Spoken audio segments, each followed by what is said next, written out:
Zechariah 14. The Lord comes and reigns. A day of the Lord is coming, Jerusalem, when your possessions will be plundered and divided up within your very walls. I will gather all the nations to Jerusalem to fight against it. The city will the city will be captured, the houses ransacked, and the women raped. Half of the city will go into exile, but the rest of the people will not be taken from the city. Then the Lord will go out and fight against those nations as he fights on a day of battle. On that day his feet will stand on the Mount of Olives, east of Jerusalem, and the Mount of Olives will be split in two from east to west, forming a great valley, with half the mountain moving north and half moving south. You will flee by my mountain valley, for it will extend to Azel. You will flee as you fled from the earthquake in the days of Uzziah, king of Judah. Then the Lord my God will come, and all the holy ones with him. On that day there will be neither sunlight nor cold, frosty darkness. It will be a unique day, a day known only to the Lord, with no distinction between day and night. When evening comes, there will be light.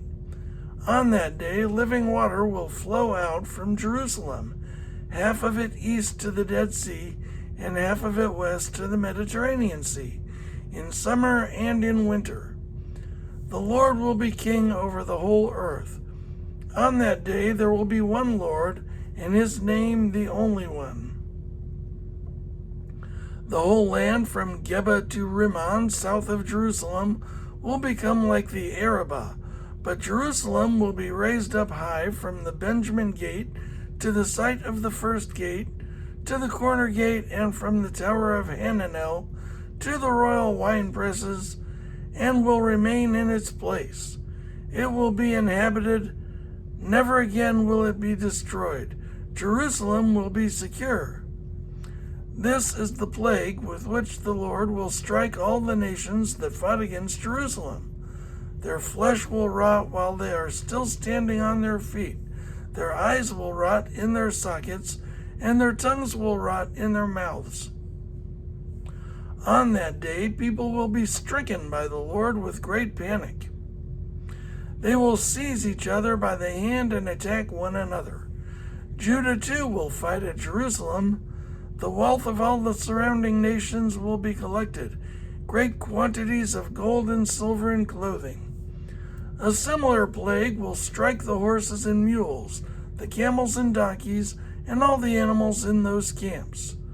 Then the survivors from all the nations that have attacked Jerusalem will go up year after year to worship the King, the Lord Almighty, and to celebrate the Festival of Tabernacles. If any of the peoples of the earth do not go up to Jerusalem to worship the King, the Lord Almighty, they will have no rain. If any of the peoples of the earth do not go up to Jerusalem to worship the King, the Lord Almighty, they will have no rain. If the Egyptian people do not go up and take part, they will have no rain. The Lord will bring on them the plague he inflicts on the nations that do not go up to celebrate the Festival of Tabernacles. This will be the punishment of Egypt and the punishment of all the nations that do not go up to celebrate the Festival of Tabernacles. On that day, holy to the Lord, will be inscribed on the bells of the horses, and the cooking pots in the Lord's house will be like the sacred bowls in front of the altar.